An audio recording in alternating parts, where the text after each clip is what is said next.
Welcome to an IEXIST podcast. Our entire mission can be summed up in one phrase: becoming all that we are.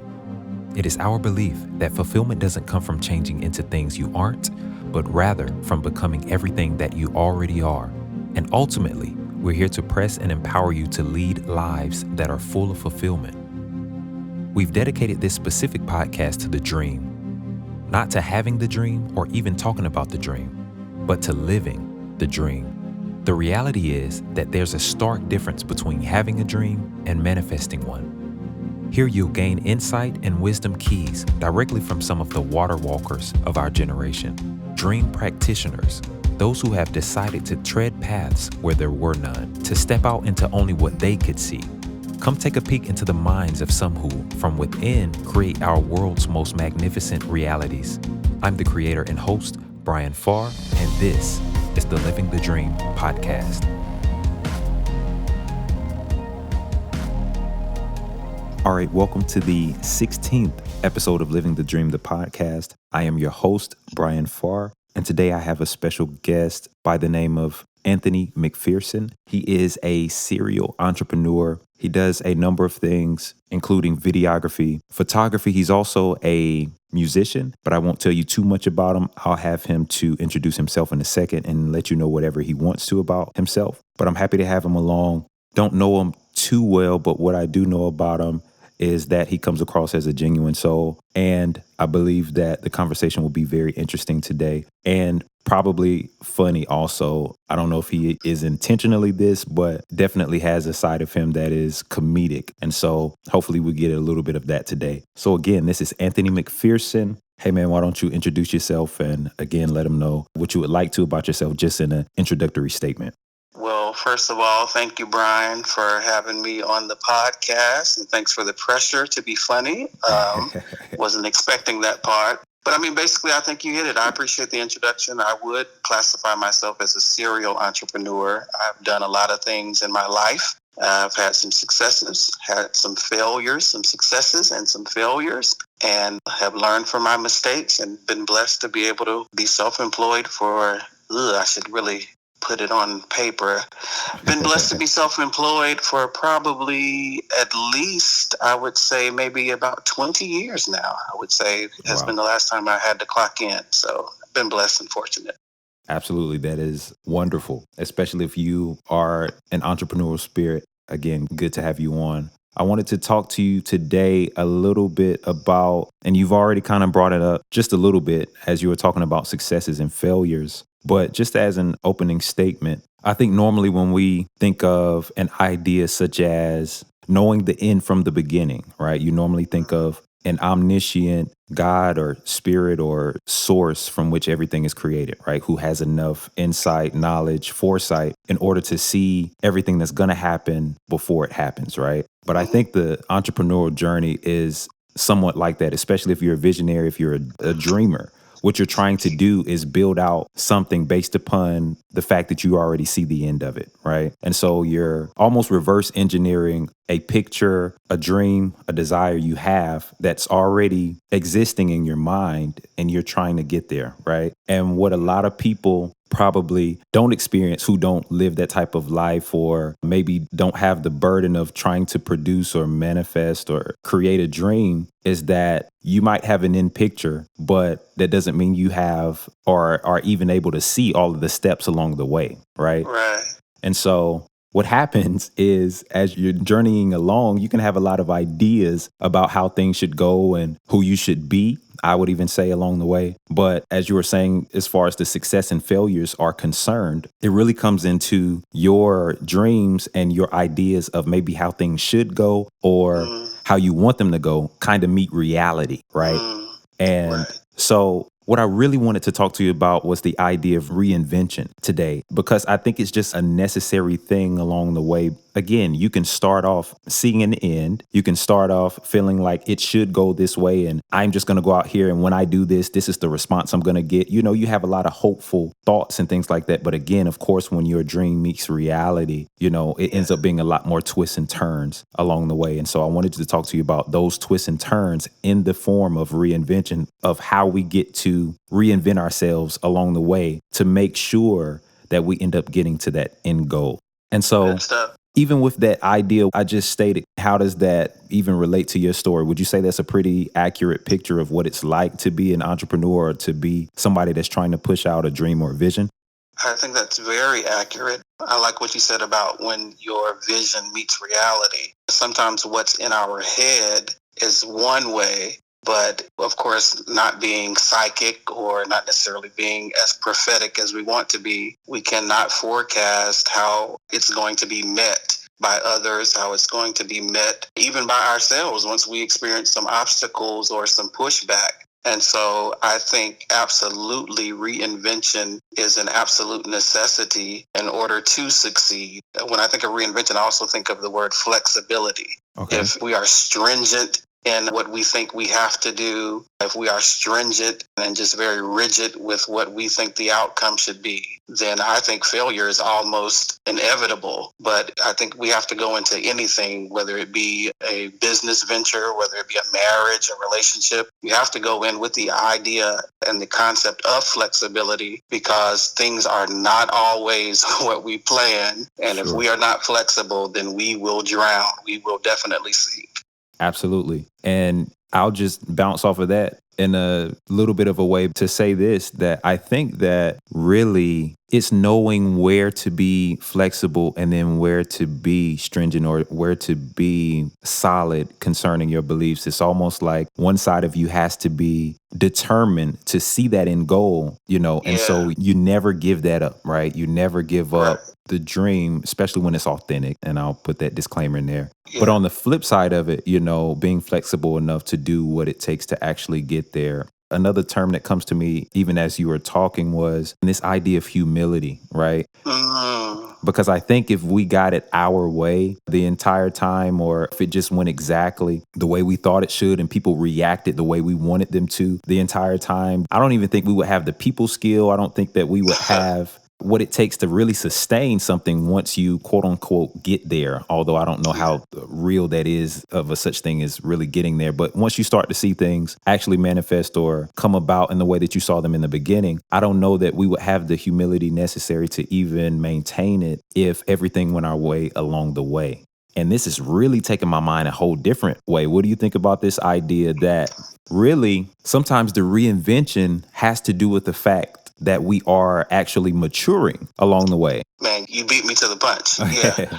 I think ultimately, sometimes we get so caught up in what it is that we do that we forget about who we are. And I think sometimes that we miss what the end goal is. I think sometimes we enter a thing thinking the end goal is this, but maybe it was meant to change us. Maybe it was meant to teach us a lesson. Maybe it was meant to correct something in us so that we might get to the actual end goal. And that's what I've seen repeatedly in my life, is that I had one end goal in mind, which was not too far off. However, reinvention forced me to look at myself. And I think you hit a very valuable point when you said that we need to know where to be flexible. And so I think sometimes the how can be flexible, the what can be flexible, but I think that why, that purpose, that thing that drives us, I think that's the part that's inflexible, like the why I do what I do. And for me, that has been inflexible. Like for me, with all of my endeavors, and as crazy as it sounds, even with entrepreneurship, it has not started off about money for me. It's always been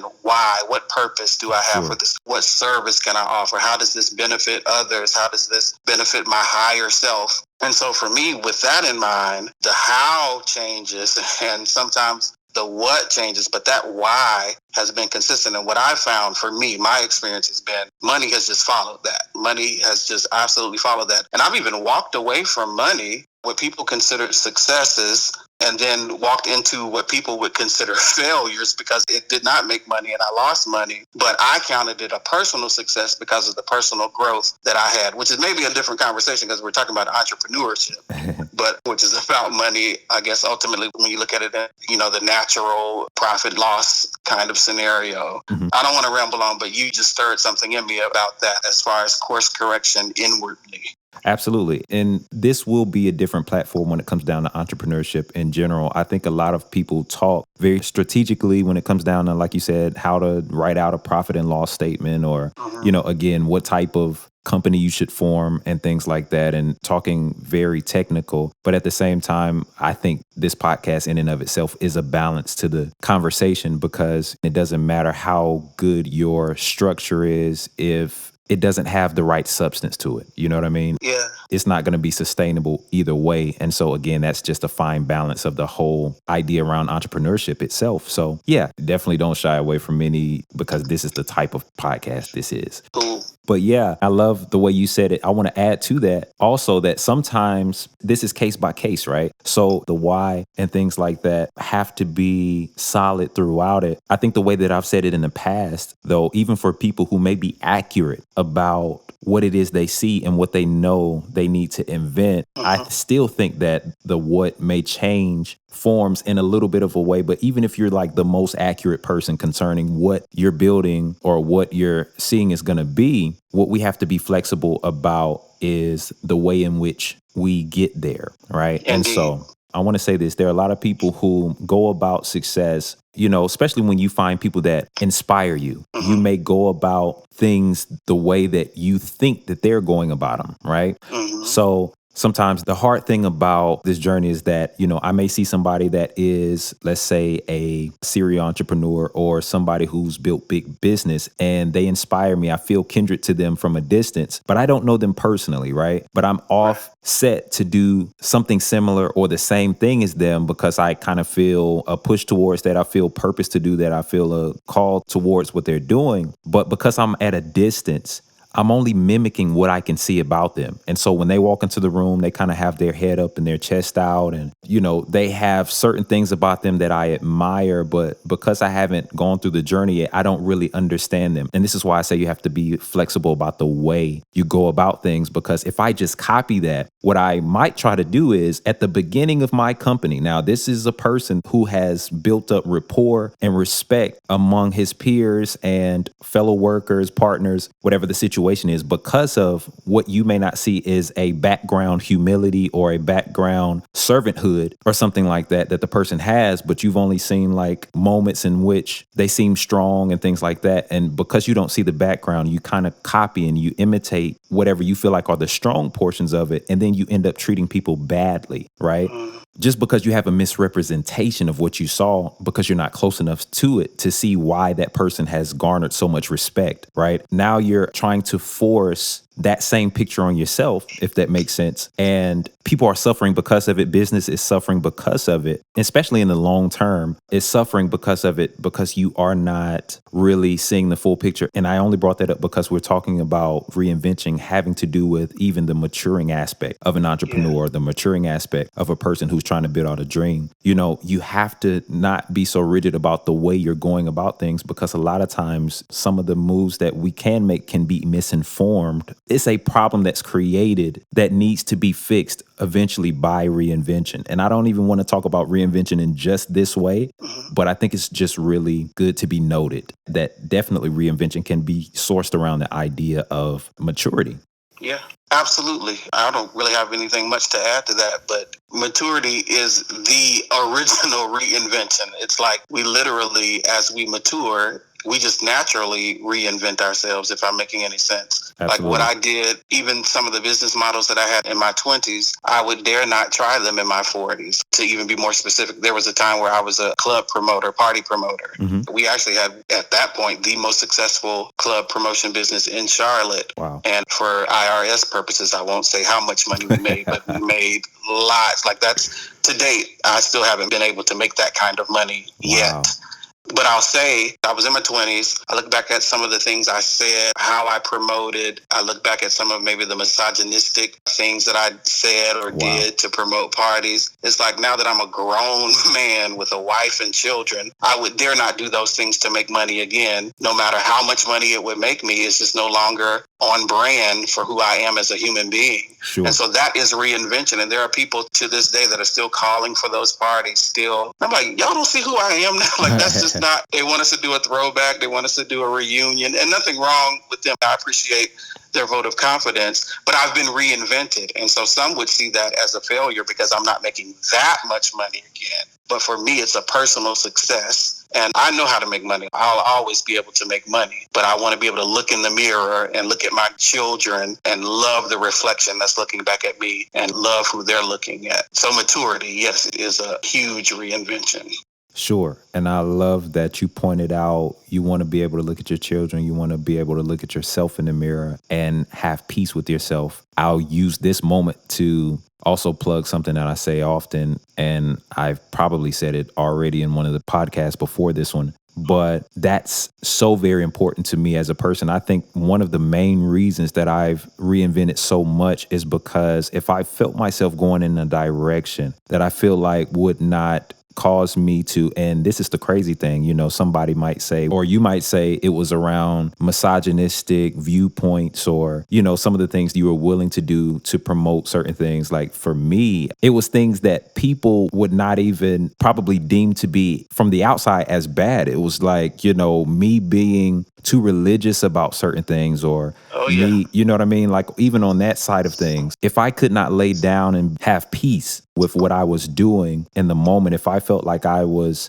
going to have to be a little bit too manipulative because like with the coronavirus, you know, it's almost like there's this fear of the invisible, right? And so a lot of times people get into manipulation, even when it comes down to spiritual things, because, you know, I can almost control you with something that you can't see, right? And so it's easier to get you to do things if I can tell you that this object that you can't see is going to be mad at you if you don't do X, Y, Z. You get what I'm saying? If I felt like I would ever go in that direction or anything like that, then there was no way I could have peace about it, if that makes sense. And so for myself, a lot of reinvention has been around the idea that I had to have peace within me when I went to sleep or throughout the day when I thought about what I was doing. And so I would even change based upon those moves alone. So that's just a different angle of it. But of course, maturity, and I would even say, like you said earlier, coming in contact with who you really are. You know what I mean? It can be an area in which reinvention becomes really important as you're discovering yourself, discovering your purpose, and all that stuff throughout your entrepreneurial journey.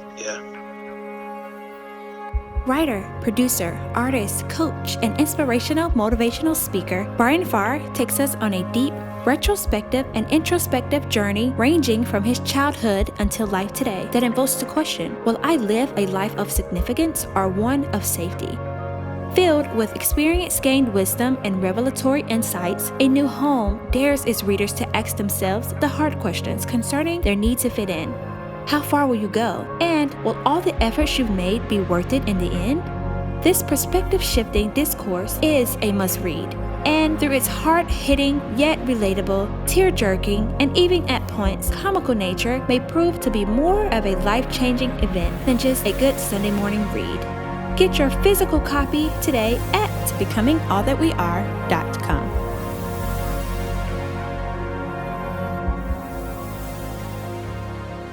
This might be off, but you can delete it if it is. I think also that, especially for the creative and those who are multifaceted, multi-talented, I really don't like labels. Like sometimes I'm walking through, God has blessed us to live in a nice little neighborhood, and most of these people are old, white, retired people. And so, you know, when the black guy is in a certain neighborhood, he gets accosted, and everybody wants to know, what do you do? Sure. And I know they don't mean any harm, but for me, that's oftentimes an offensive question, just offensive to my personal sensibilities, because I don't like to define myself as one thing. Sure. So I land on serial entrepreneur because it is a journey of self-discovery. Like I'm 41 now, and I'm finally at the place where I'm comfortable with being all that I am. For so long, I had to choose because I was at church. I couldn't be a club promoter because Wow. I was this. I couldn't love God because I had this going on. And that's just one aspect. But then I have so many things, and I don't say it arrogantly, but there are so many things that the Creator has placed in me that I actually do well. Absolutely. That for so long, I feel like, well, if I'm playing the piano, then let me not, focus on the other gifts that I have. Public speaking. Don't let me try to be a motivational speaker. And then if I'm a motivational speaker, then I've got to lay down, my graphic design and web development hat. And so I'm finally at a place now, because a lot of people who are not creatives view that as scatterbrain. They think, oh, what's next? Here we go again. Here's the next reinvention. Absolutely. And so you have to be confident in yourself enough to know who you are, and then to embrace the fullness of who you are. I didn't used to proudly say this, but I'm finally able to proudly say that I am not just one thing, Sure. that I have a multiplicity of gifts, and I believe they were given to me all to be used. And so those things that I do well, I do them, and they just happen to garner some income. And so I just wanted to say that if there are any creatives that are listening, that feel like they are boxed in by one of their gifts, I would say don't do that. And then just from a fiscal perspective, it is great to have multiple streams of income, especially in this climate where everything that can be shaken is being shaken. It is great to have multiple streams of income. So use everything you got and do it all well and let it pay you. Absolutely. I think that's a very important message. It's something that I definitely, if I would allow myself, could struggle with. I can't even say I wasn't accepting of it. I think for myself particularly, it was trying to figure out how not to be blocked once you got into a certain thing. And that really had more to do with people on the outside pigeonholing you into one specific thing, right? And so trying to invent yourself in a way that all of that is accepted. And I want to be careful about saying that. That's not to say that people have to always agree that you may be a thing, Right. especially when you're starting off, because, not everybody's going to even be able to see what you may be good at, you know what I mean? Or what you actually may be gifted to do. And so I'm not talking about particularly feeling like you have to have so much approval beforehand, especially when it's something that you are created and purposed to do. But at the same time, trying to be, again, not pigeonholed into a certain thing and allow people to kind of place a box on you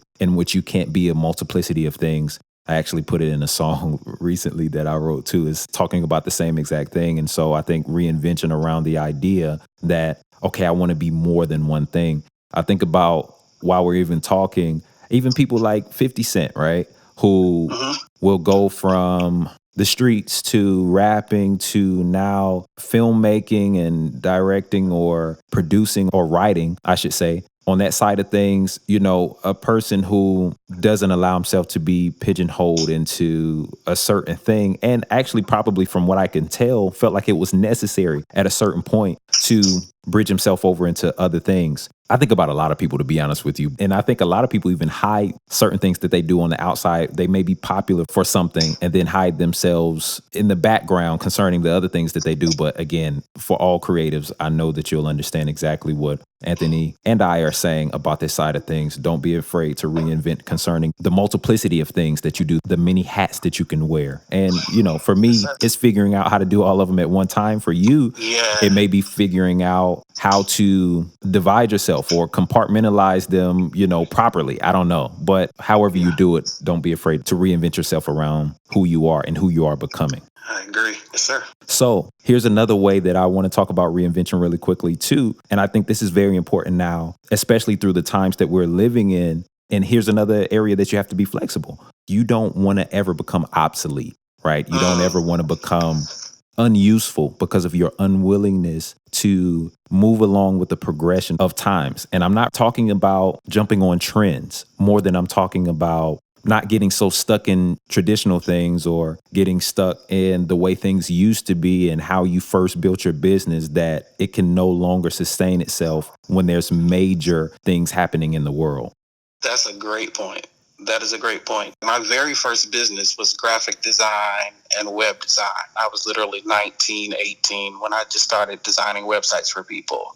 That's 20 years ago. And I studied then HTML, a little bit of JavaScript or whatnot. technology has so far changed since 20 years ago. And in order to stay current, I had to go back to school. I had to get other certifications. I'm now a full stack web developer. And like even the certificate that I got 6 months ago, in about 6 months, I'm going to need to get certified again because technology is changing so rapidly. And if I do not, I would literally be obsolete because of how fast things are changing. So that's just a quick example, but you're absolutely right. Whatever your industry is, your gift, your genre, you have got to stay current. Even beyond current, you've got to really go into the future and see where the thing is going and try to get there before it gets there. Absolutely. And that is a major key. Again, for anybody that's listening, the fact that you said at the end, and I'll address everything else you're saying too, but that you need to go into the future. I guess this will be for certain people. When you are a genuine entrepreneur, a genuine visionary, not to put down anybody who may not genuinely be that, right? Of course not. But of course, there is a difference between what I believe is an originator, right? And then somebody that may actually see the value in what somebody is doing and want to create it on their side of the world or their side of the town or however it happens, you know what I mean? And so that's not to take away from you being an entrepreneur also, but specifically, I would say for people who are actually vision driven and things like that, you know, getting ahead is probably going to be something that honestly comes naturally, but it's just such a major key in not being obsolete or not becoming obsolete. That thought is even making me think of a lot of things. And I think really what you're saying when you're talking about the idea of getting ahead, right? You're talking about the difference between being a culture participator and then a culture creator, right? There's no way to really get behind when you're the one creating the future. And I know that's not everybody's design, gift, or duty, but regardless of whether you're the person creating the future or not, it's still going to be very important to implement some type of strategies, some type of flexibility, malleability in order to not be obsolete. And I would also say this, because this is going to take me into a whole nother side of things, which has to do with how you balance out your company or whatever it is that you're building in the first place. Because again, within every company, and we were talking about balance earlier, you're going to have your structure that's going to be very rigid. You're going to have your systems, right? And then you're also going to have what becomes the substance of an organization, right? And it's normally the more fluid type of aspects. You know, when you think about structure, you think about rules and principles. When you think about substance, you think about things like love, you know what I mean? And emotion, things like that. Well, every company has both of those, right? And some lean heavy towards structure and lack emotion. And then others lean heavily on the side of the emotional intelligence and things like that, and then lack structure, right? But you want to find balance between both of those. And where reinvention comes into play, especially during the advances of the world, is that you have to keep the purpose and the why and all of that stuff, which is the more emotional side of things, intact. And you have to be willing to loosen up on the structure side in order to, again, either continue to create the future or to actually just keep up so that you are not out of date, that you're not obsolete, that your company does not become antiquated throughout these, again, swiftly changing times, especially when you're talking about COVID-19 and you have a situation in which everything is changing so rapidly because the world has to conform to what some people have been calling a new norm.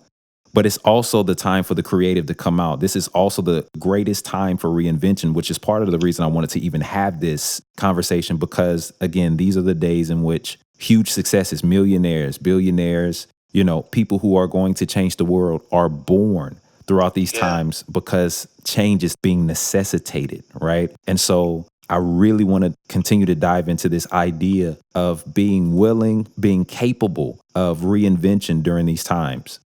You hit it earlier in the conversation that I think in order to even execute what you just said, that there must be a level of humility. And if you don't have it naturally, then these times should humble you. As far as my lifetime, we've never seen anything like this before as it relates to COVID-19 and how a pandemic plays out globally. Companies, churches, businesses, people even who are inflexible in this time, Like, you literally have seen huge shifts in the way companies are structured and in the way that they offer their product or service by necessity at this point. Sure. My background is church. When I look at the church world, those who were unprepared for the future, as something as simple as, in some sectors, it was bad, it was evil even to even talk about streaming online, or to have, you got to be at church, you got to be in the pew, forsake not the assembling of yourselves together. And those who were unprepared, who were obsolete, who were not humble enough to recognize the times that were already in existence, are now struggling, if not already out of business per se, because they were unprepared to embrace the times. I started a ministry. It was really an outreach ministry. People tried to make it a church. They tried to make me a pastor, things that they've already seen. And I was trying to build something, like you said, that I had never seen before. Mm-hmm. And even then, there was a dis-ease. Oh, that was a play on words. There was an unease, an unrest, a dis-ease within me. Sure. That I felt like what I was building, I could not get it just like I wanted it. And I felt like that it should be more digital than it was physical. I felt like that I had more reach in the digital space than I had in actual physical space. Wow. But others kept pulling, others wanted to be in a building. And literally, I was paying because I was dealing with unchurched people. And because of that, I wasn't really trying to raise offerings, because I was trying to counteract some of the bad things that we've seen in religion. And so I didn't want to beg for money. I didn't want to ask for money. So I was literally taking my business money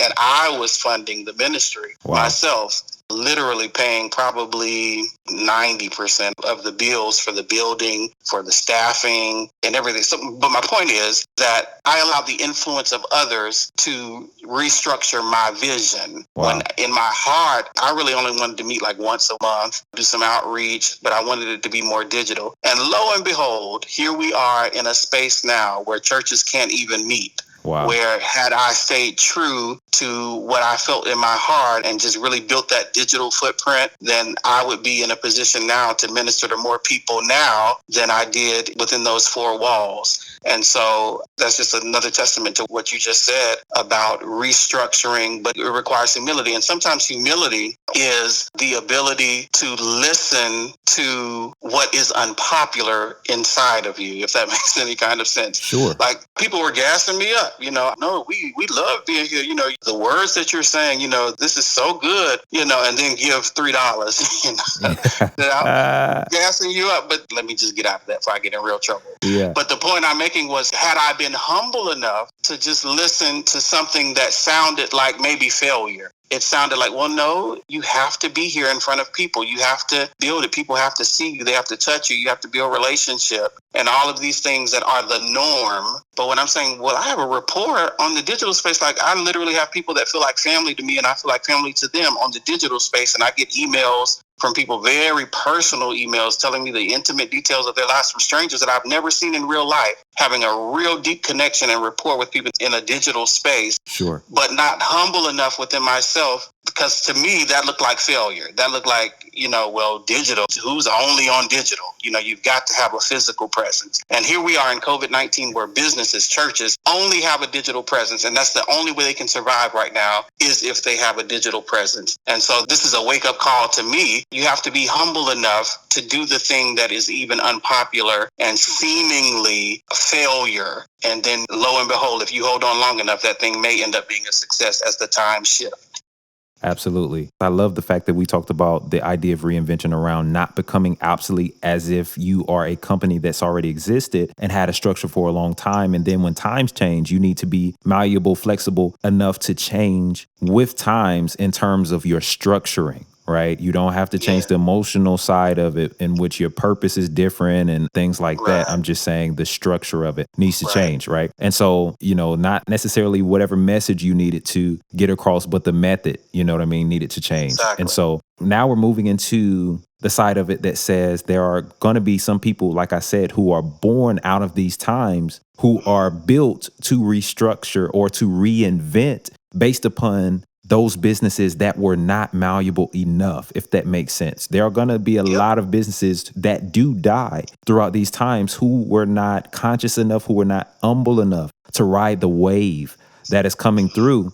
And what's going to happen is it's going to birth new people that are going to be able to reinvent based upon something that was old and obsolete and was not able to be let go of, if that makes Correct. sense. And so Yes, sir. let's even talk about it from this angle, because I think this is a real thing too. And the person I think about as we're talking is a guy by the name of Gary Vaynerchuk, right? Who is in the digital space and has a digital marketing company. And actually, the way that he got famous was through his unwillingness to bend on the idea that the internet was going to be a big thing and that people would actually buy from it. They were foreigners who came to the country, and that's a long story, but it's a really good story. And his dad built a wine company, right? And so they were selling wine, but it was in a traditional storefront. And he began to see, again, this digital aspect come across, like, I don't know, it was years ago, before anybody would have, even on the business side of things, probably would have trusted the internet that much.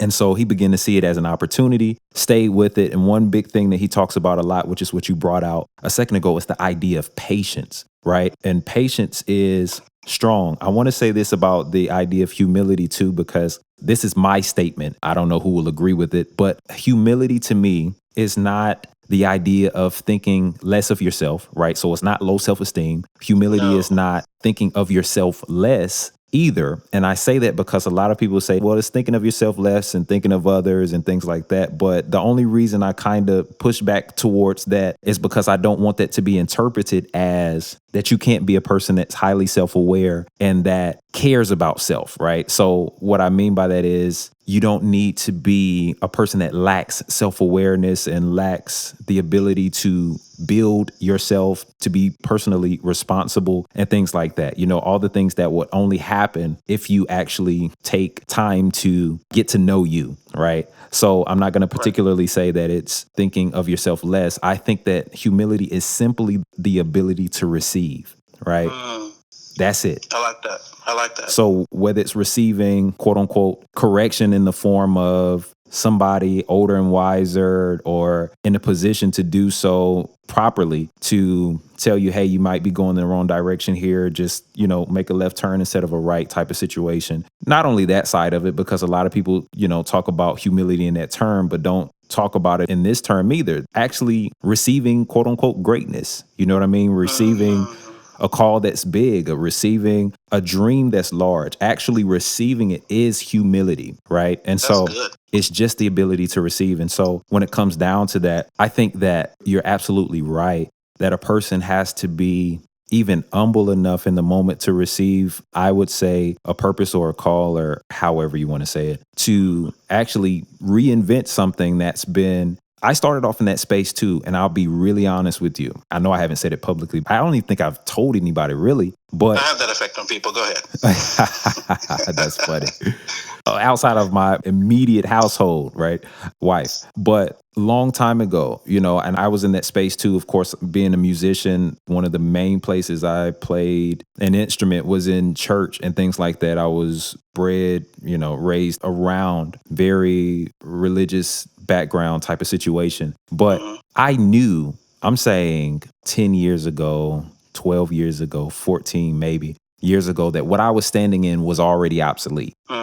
That's what it was to me, even at that time, right? And so what I found as I was going about certain ventures and things like that throughout my 20s specifically also, I'm like wanting to do things differently. But what I was trying to do was, and I mentioned this in an earlier podcast, that the problem with me was that I was trying to drag people into something that they couldn't see, who were more dedicated to the structure that they were used to, right? And so this would also have to do with outside influence. But at the end of the day, more so for me, rather than wanting to appease people, it was more like I didn't feel like I could help them, right? Without integrating things that they were familiar with, right?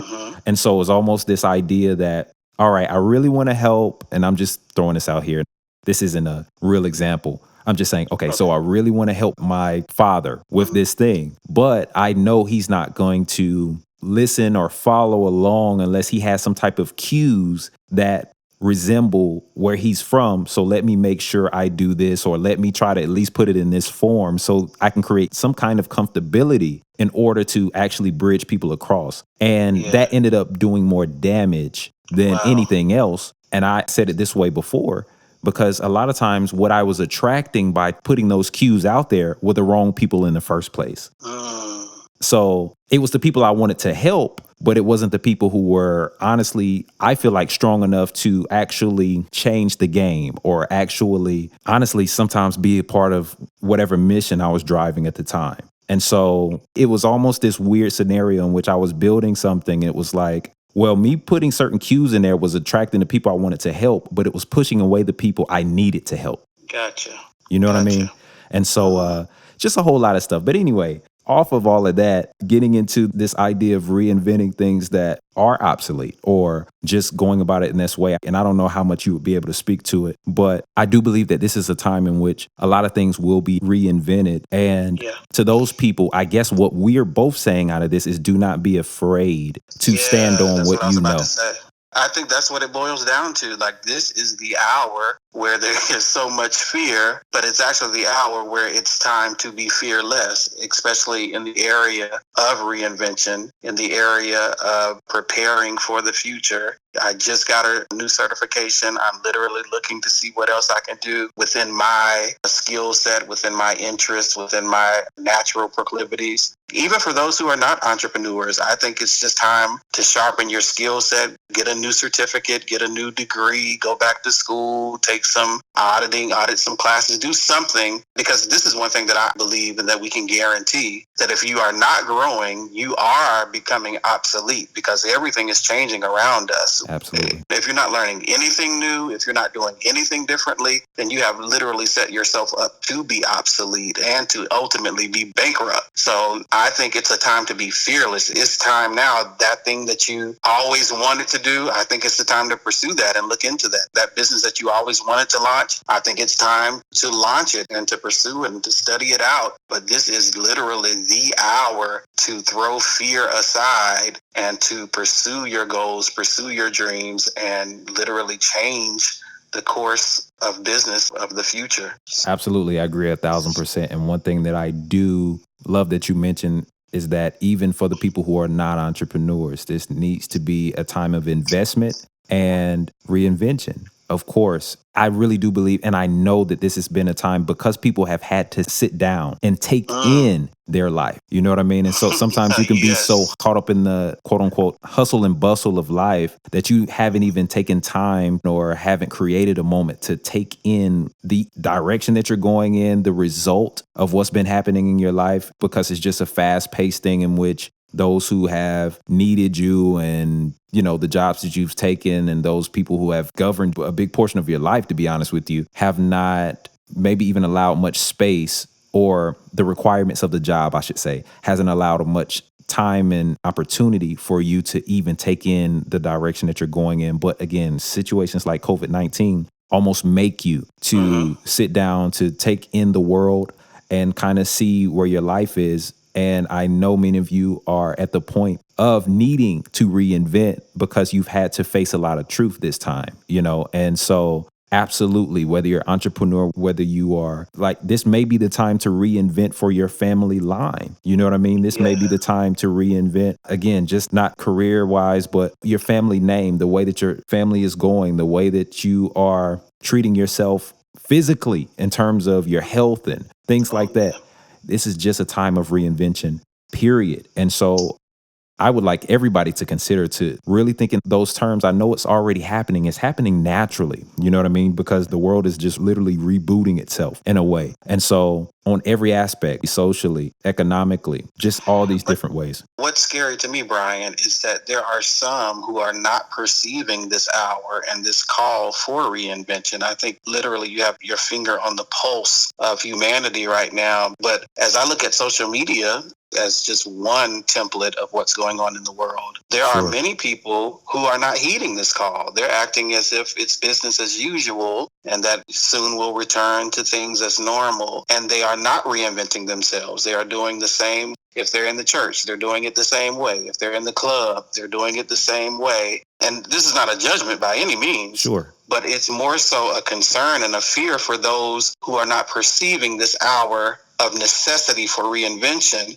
Like you said, it's time to get your health right. It's time to eat right. It's time to get your body, your immune system right. It's time to get your money right. It's time to get your family straight. And so that's one of the reasons I really wanted to come on, just to sound that same alarm and echo you that this is the hour across the board, whether you're an entrepreneur or not, as a husband, as a father, as a business person, as just a human. I believe there is a call from the universe just to reinvent yourself, get ready for whatever is next. My 9-year-old said to me the other day, and it blew me away, I'm still unpacking it. She said, "Daddy, I just have a strange feeling that all of this is leading to some major event or something." Wow. And it blew me away. And I'm like, even her at 9, and I limit her access to social media and the news. Like, she has a very limited knowledge of exactly all that is going on in the world, because I'm trying to protect her innocence and make sure she still has some childhood left in this crazy world. But even with all of her sheltering from the news, she is perceiving that all that is happening is leading to something. And so I agree with my 9-year-old that we're going somewhere. The future is upon us, and we must prepare for it. We must reinvent ourselves so that we are ready when the future arrives.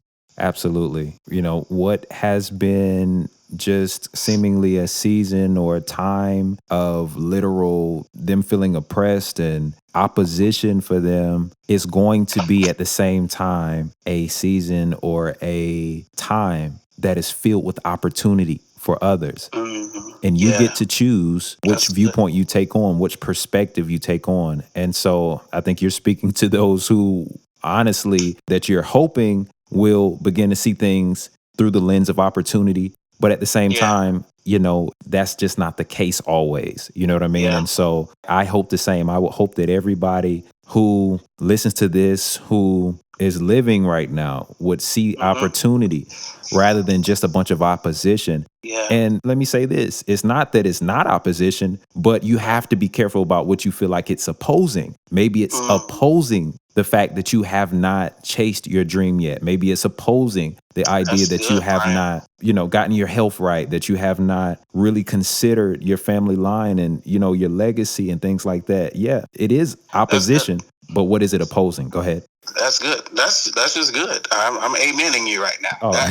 It's an invitation for change. It's an invitation to do something differently. Like, you don't have to be prophetic. You don't have to be a talking head on television to see that we're in an hour of invitation to do something different. Like, drink an extra glass of water. Do something different. You know, we're creatures of habit, and we love to just lean in. And I did it when everything first shut down. I began to lean into what's comfortable for me. I began to lean into some of the bad habits, the eating habits. I even felt a little bit of depression creeping up on me. And so I had to change my perspective. And like you said, see it as an opposition to what is opposing me. I've never been locked in my house for so long with my family. Sure. And it could look like an opposition, but that was beautiful what you just said. It's actually an opposition to what is opposing me, what is keeping me from being the best father, the best husband, the best businessman that's within me. And so once I made that shift in my mind and viewed it as an invitation for change, I'm telling you, things have been great. I don't want to make anybody else feel jealous, but things have been great. And I'm not talking about finances or anything. I'm just talking about from an internal, peaceful perspective aspect. Things have been great. And I want others to enter into that. I want others to receive the invitation, because what I see in a lot of people, what I perceive rather in a lot of people, is that these uncertain times are causing them to lean even more deeply into their comfort zone.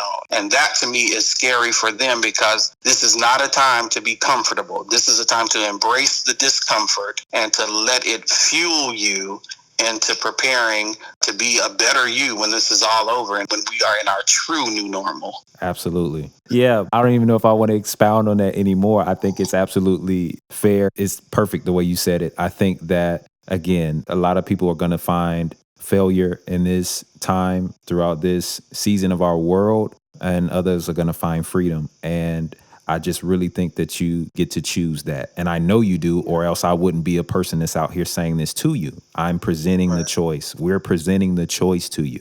And so I don't know, man. Is there anything else you wanted to say? I might want to put a bow on it right there. Is there anything else you wanted to say about reinvention in general? No, man, I feel like two old preachers in the pastor study after church, just going back and forth. But no, I literally thank you for the opportunity to have this conversation. It sounds like a small word, but for lack of better terms, I think you are prophetic. I think you are already in the future. I think you are calling us with you to get ready for the future. And I think that reinvention phrase is going to just haunt me. I hope it haunts others, that this is the hour not to be the same as you were before this hour and to reinvent ourselves.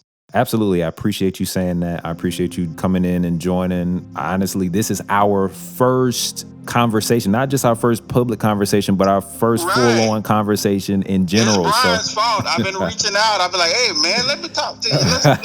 Let's do coffee. Show me some chords. Do something. But, Bryan's busy and he's a creative. So that is funny. I don't know how true that is. I'm glad that COVID came and shut everything down, so he had to talk to me.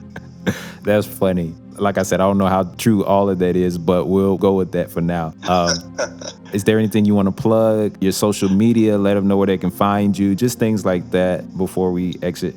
Cool. Thank you for the opportunity again. If you want to find me, you can find me on Instagram, Facebook, Twitter. Everything is Anthony the Seer, S-E-E-R, Anthony the Seer. And the only thing I really want to plug right now is my family has started a YouTube channel. Yeah, I'm setting up a legacy. I want them to get monetized, and I want them to have millions of followers when I'm dead and gone, and my children make some digital money. And so that's YouTube.com/mixed up with the McPhersons. You can find us just some entertaining content, wholesome family content that will make people laugh and smile in this uncertain time that we're in. So yeah, follow us there, YouTube.com/mixed up with the McPhersons.